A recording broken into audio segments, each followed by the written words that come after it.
This is TWiT. What is hip? Well, this is hip. Scott Wilkinson, our home theater guru. He is a contributor at techhive.com. Joins us every week to talk about home theater. Next Sunday, the Super Bowl. Is this the biggest buying week for TVs? It is traditionally. I don't know what it'll be this week, right? Yeah, well, it is, certainly. I've seen some deals that claim to be even better than Black Friday. Yeah. So, doesn't mean people are going to rush out and buy TVs, though. Well, yeah. Although this is closer to the end of a product annual cycle. That's one reason. Black Friday's still in November, so they haven't announced their new TVs which they do at CES typically. Right. And then now it's going to be February, and so the products are closer to the end of life and the next generation coming up. So they probably are selling for a little bit better anyway. Good prices. I mean, it's clear that we're going to get good prices. It's not clear whether people are going to take advantage of them, I guess is what I'm saying. Well, sure, of course. I mean, if you invested in GameStop, maybe you can afford. Yeah, you get one of those new micro LED TVs. So what are the deals? You've got every year at this time, you do a chart for us. Yes, and that's going to be hopefully in the show notes. And the chart that I put together this year is not necessarily, specific deals. You can go online and find those very easily. Scott, we're losing your audio. Can you turn off your camera? Let's see if that helps.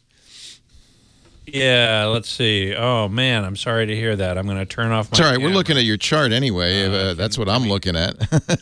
Okay. You don't need to see my ugly mug. So anyway, it's radio, Scott. I got news for you. This is a radio show, so nobody can see you anyway. Go ahead. That's why everybody thinks I'm good looking. Because no one knows.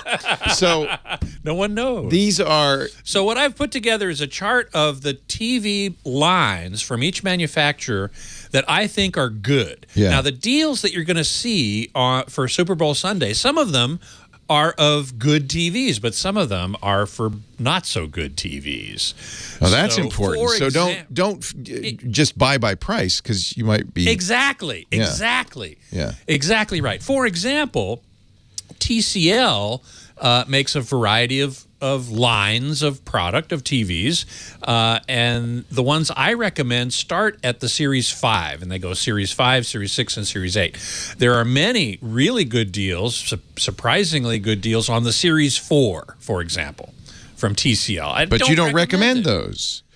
No, because it's edge lit. It's got the type of backlighting that I don't like and I don't think looks very good. Yeah.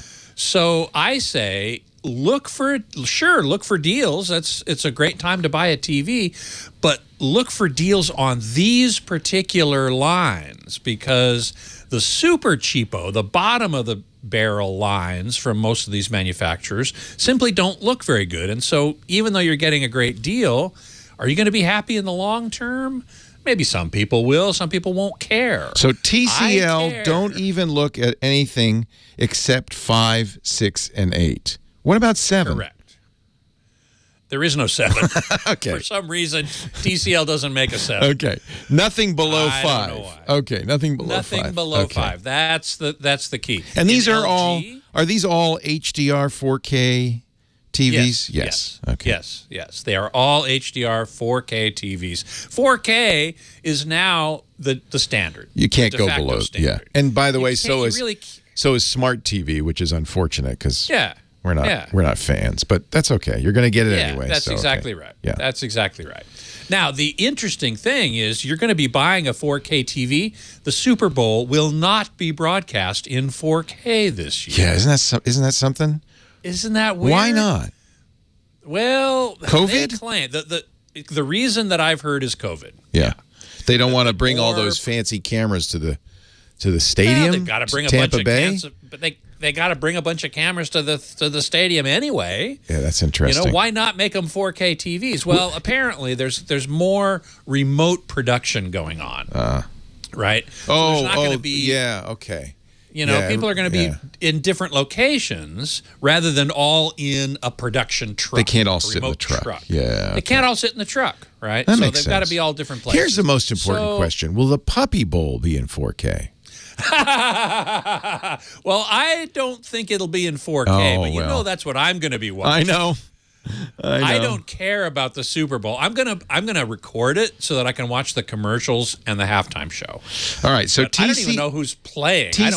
We don't care. TCL 5, 6, and 8. Those, and the reason is those have full array local dimming, and that's giving you the best backlight. These are all LCD TVs. What else should we look for? Well, one thing certainly is if you can afford an OLED TV from anybody, it's going to look great. Okay. I recommend any OLED TV. Now, the one slight caveat to that is LG has a bunch of lines of OLED. They're the sort of the leaders of OLED. But their very lowest line, called BX, has a somewhat less powerful video processor. So I recommend the CX. The next step up from that is the sweet spot, as far as I'm concerned. Okay. And we are seeing sales on that that are pretty darn good. We're seeing a 55-inch LG CX at Best Buy for $1,400. And the 65-inch, I think it's at Amazon or it might be at Newegg, is like $2,000. Okay, that's pretty good. So if you can, pretty darn good. LG makes a good OLED. Not the BX. Go with the CX, GX, WX, ZX. Right. The B1, the C1, the G1, and the Z1. Right. Those are the 2021 models. Right. Those are the 8Ks, right? Some of them are. Yeah. Some of them are 8K. I don't want 8K. Yes. I don't need 8K. I don't really care about that either. No, that's true. So the CX would be your best value. That's kind of what you should look at. The CX is by all means the best value. Really, really good. And it's on sale now for the Super Bowl. TCL is my favorite brand for really low cost. Okay. Vizio does OLEDs. We used to talk about Vizio all the time. That's right. That's right. And they now have an OLED for around that same price, at regular price that the LG CX now is. The 55 at $1,300, the 65 at $2,000. $2,000 is great for a 65-inch OLED. That's a great price, boy. Oh, yeah. Phenomenal. Phenomenal. Now, in Vizio also, you're going to see sales on their V series, V for Vizio. I don't recommend the V series. I recommend you start at the M series. And if you can go for the M or the P series, which is the top of the line, you're going to get a really nice TV. The V series is reviewed as being only okay. So. Do you get the feeling they named these to confuse you? Oh, absolutely. Okay, just because I'm confused. No question about it. Okay. These model names and model numbers, I'm going to write an article about that someday. I did once for musical instruments, for synthesizers and stuff. When I worked in that field, I wrote a semi-humorous piece on model numbers because they're ridiculous. Yeah. They're just stupid. So if you could decipher it, you'd kind of know which ones are this year's, last year's, and all of that. Fortunately, Scott has put together a kind of a code deciphering code book, a cheat sheet, which we're going to put on the website. But we got 30 seconds left. The highlights would be what? Highlights would be LG CX OLED if you can afford that. The Sony X900 or above is an excellent LCD TV. Any Sony OLED would be fine as well. TCL 5, 6, 7, or 5, 6, or 8. And maybe the Vizio OLEDs. I haven't seen them yet, so I don't really know. But those would be my top choices. And the whole list is available at techguylabs.com. Thank you, Scott Wilkinson, home theater geek, techhive.com. Leo Laporte, the Tech Guy. More calls right after this.